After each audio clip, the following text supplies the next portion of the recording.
Thank you, Lorena. I want to thank all of you for coming out. I know it's a little late, but I appreciate all of you being here.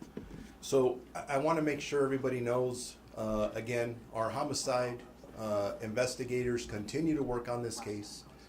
There's still some things we don't know, and I can't wait to stand up here at a time when I can tell you, hey, we know everything from A to Z. I don't know if we'll ever get there, but that is absolutely the goal. But I thought it was important to update you on some information we've received really in the last several hours and wanted to put it together and bring it before you. So as I have previously reported, there were a total of 3 firearms that we recovered. We recovered one firearm from the scene at Alhambra. That's well documented about where the young man took the gun away from the suspect. When the suspect committed suicide, he shot himself. That was a second firearm, and the third firearm was recovered. It was a rifle that was recovered from his home in Hemet when we served a search warrant. And one of the things that, I don't have to point it out, I mean, all of you are looking at the weapons. So here in the first picture to my left is the weapon that we believe to be the murder weapon. This is the weapon that was recovered in Alhambra that the suspect used to kill the 11 victims and shoot the other 9. The second photograph reflects the handgun that the suspect committed suicide with. And the third picture up there is the rifle that was recovered from the search warrant that we served on that day.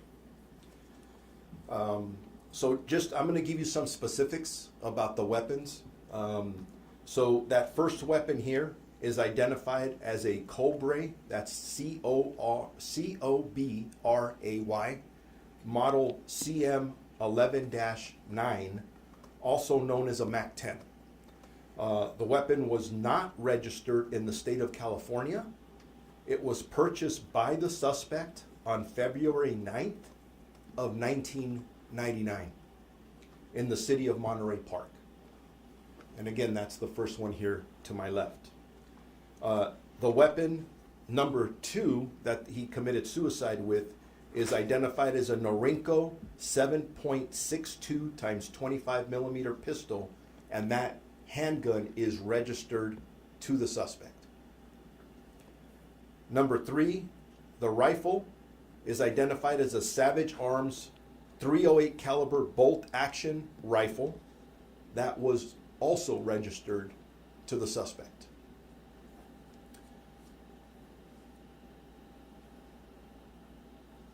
The other item that I wanted to report to all of our community was that earlier today, Monterey Park police officers recovered a motorcycle in the 200 block of South Garfield Avenue in the city of Monterey Park. That motorcycle was registered to our suspect. It was located 1 block south of the crime scene.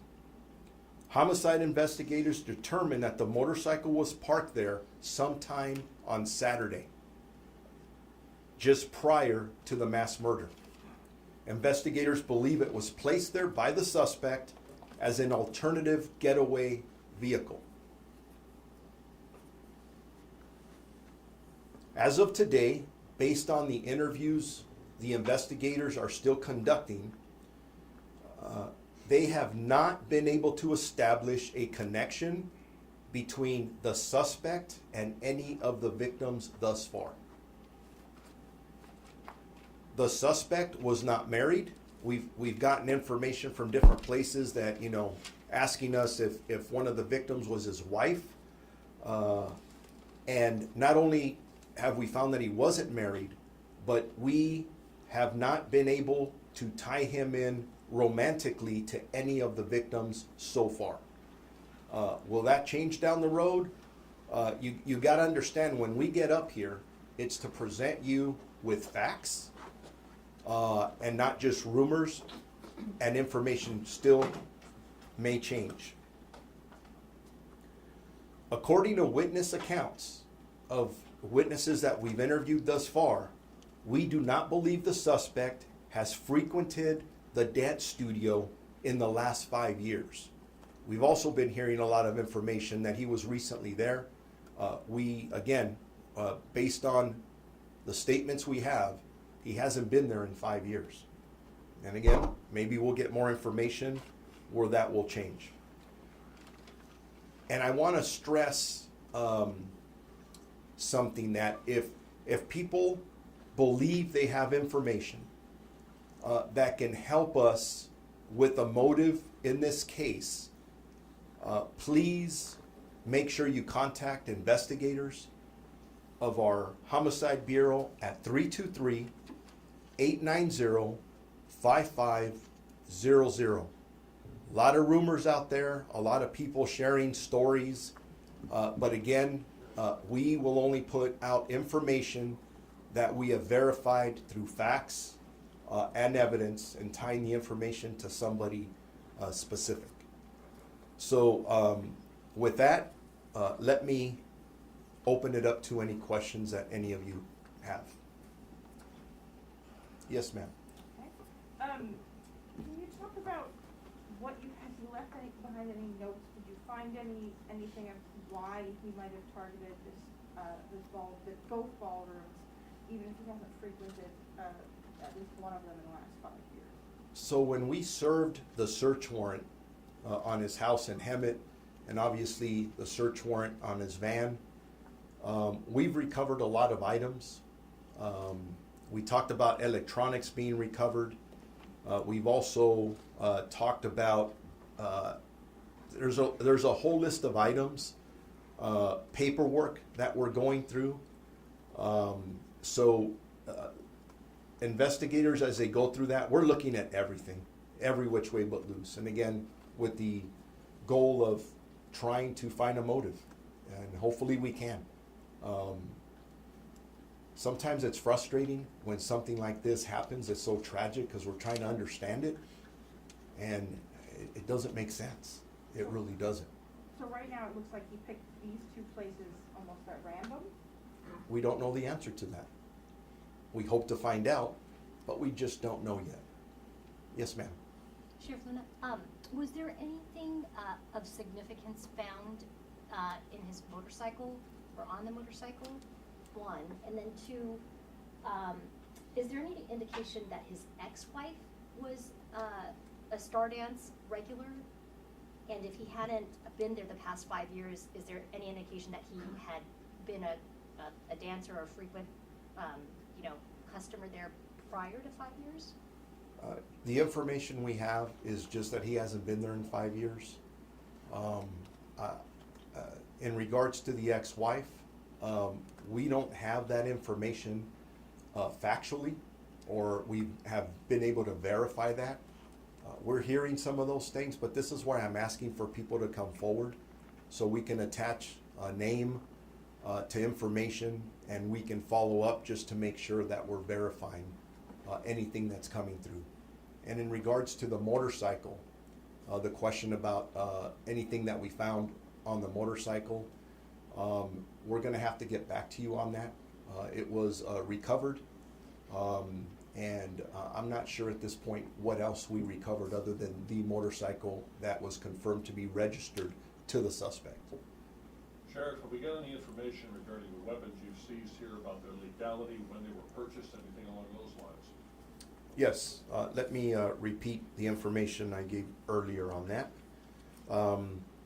The question is, did we, in regards to where the weapons, if they were registered, the legality, in regards to the first weapon here, the Cobra model, that weapon was not registered in the state of California, but it shows that it was purchased by the suspect on February 9th in the city of Monterey Park. The second weapon that you see up here that he used to kill himself, the Norinco, was registered to the suspect, and the .308 rifle that you see on my far left to your far right was registered to the suspect. Did he have any prior firearms or weapons violations that might have disqualified him from purchasing any weapons? The information we have that the suspect was arrested back in 1990 for unlawful possession of a firearm. That was the only thing that we found in his criminal history. Nothing on the way of a conviction or anything else? Not to my knowledge. You say that weapon was purchased in what, the M10 was purchased where? It was purchased in Monterey Park Private party? by the suspect. Private party or registered dealer? I don't have that information. Now, that weapon has been illegal in California since 1992. So, you know, no dealer would be able to sell that unless it was a registered weapon under the state of California. So how did this guy get it, do we know? I do not know the answer to that, but that's something else we're looking at. ATF has tracked that down though? ATF is assisting us, just as the FBI is, and they're helping us with that information, assisting us to get that information. Yes, ma'am. We understand that he went to Emmett Police, I believe, early last month, with some type of grievance or something he wanted them to possibly look into. Do you know anything about that? Are you able to elaborate on that situation and how that possibly plays into a vendetta or something here? That's something else we're looking at. We don't have the specific information. It's part of everything that we're looking at.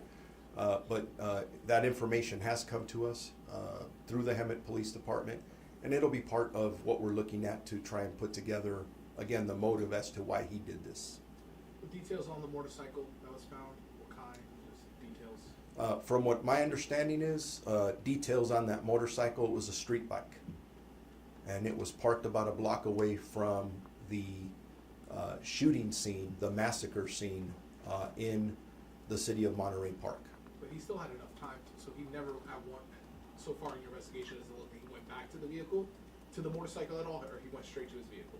He never used it, it was just there just in case as kind of a getaway? Is that what? Based on what we know now, it appears to us that he was using the van to get from one place to another. And obviously we find it very interesting that he put that motorcycle sometime Saturday within a block of the location where he committed the mass murder. Why? We're assuming it was an additional getaway vehicle if he needed it. Why else would he put it there? Two more questions. Based on victim interviews, do you have any better sense of what happened in the room when he entered the room, whether he said anything that night? Not yet, but we want to know. Again, we're as curious as you are. Is there anything people have shared as you've interviewed witnesses, just that was what transpired in those minutes? We have interviewed witnesses, but I don't have that information here in front of me to share with you at this point. We will be doing that in the future. Thank you. Yes, ma'am. Thanks, Sheriff. What was his country of origin? Does he have any military training either in the U.S. or there? Is there any indication of whether he stood sort of in one spot in the room and fired a spray, or went up individually? And we've talked a lot about in other shootings, execution styles. Did that happen here? And is there an indication of how long he was planning this attack? In regards to how long he was planning it, again, we don't know at this time. We intend to find out with any evidence that we receive. Military training, I'm not aware of any at this point, but again, those are some of the things that we're looking at. I believe we have some video from inside, and at this point, obviously, we're not going to share that. That's gruesome. But again, I'm just going to go back to, that's just part of the whole picture of what we're looking at. So my question is, did he go up to people individually, or sort of stand perhaps in a corner and spray the room, or was he in Goshen and in Half Moon Bay? They talked about execution style shootings. Is that something that happened here, and where is he from originally? In regards to where he's from, I believe he's originally from China. I believe. but I need to confirm that. And in regards to the positioning, do you want to address that if we can? Yes, sir. As far as the positioning in the room, he did like a spraying motion with the firearm. And he, so it's, And he's of Vietnamese descent, and he is from, he lived in China, in Hong Kong. and when did he come here with? He's been in the country, I believe for 7 or 8 years, and I don't know if during that time frame he's been back and forth. I don't know the details as far as that, but I know he's been in the Monterey Park area for quite some time. And was there any evidence of military training wherever he's lived? Not that I'm aware of. Or any particular firearms? They were only, we asked this because you guys mentioned previously there were only 42 bullets, which for 21 victims, it seems like not a lot with what you see at other mass shootings. Yeah, that's true, but it kind of depends on where the people are at within that room, how they're crowded together, where each one of them are located. They could have been in all in an area where there was a lot of people, and so any bullets that went in that area would have struck more people than with just one person. Last question. Captain, Last can you question. ask on where he was and what he did with that weapon? I'm sorry? Was it, what he did with that weapon? This is a semi-automatic weapon? Or did he modify it so it could be full auto fire? We don't know that. That the weapon is being tested by our It's crime either lab. got 3 positions on the selector, or you got 2 dimes and a nickel behind the trigger to slip the sear. Was it full auto or not? Pete, I get your question, and that's why the ATF is assisting us to put out that information.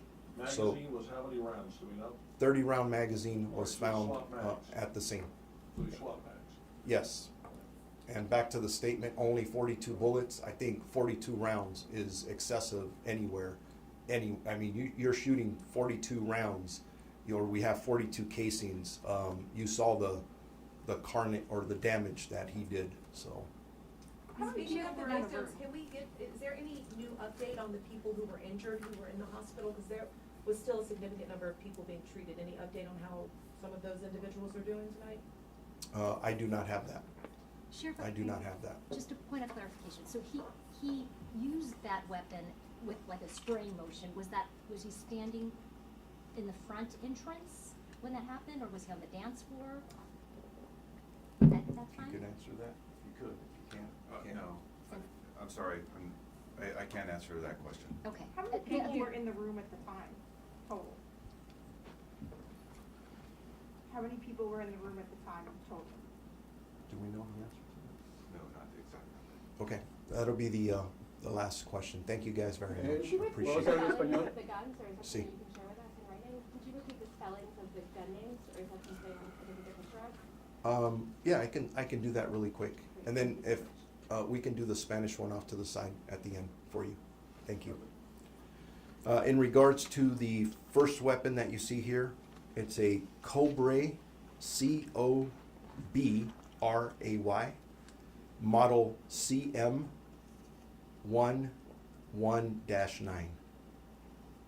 That's what we refer to as a MAC-10.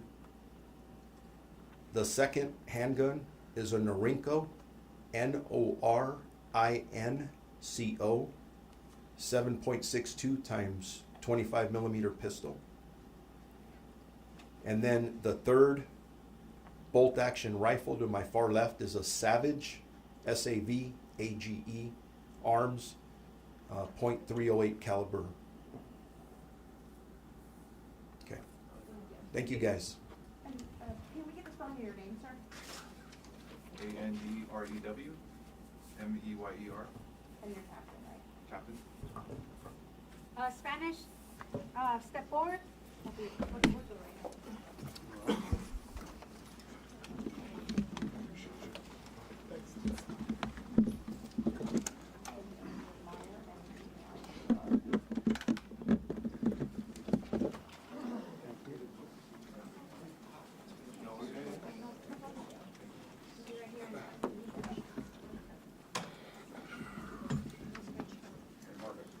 Anyone else? Anybody Spanish? else Spanish?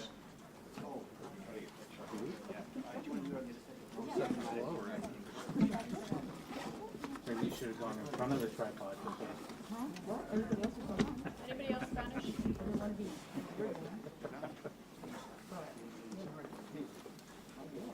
I know. Cool to be that one.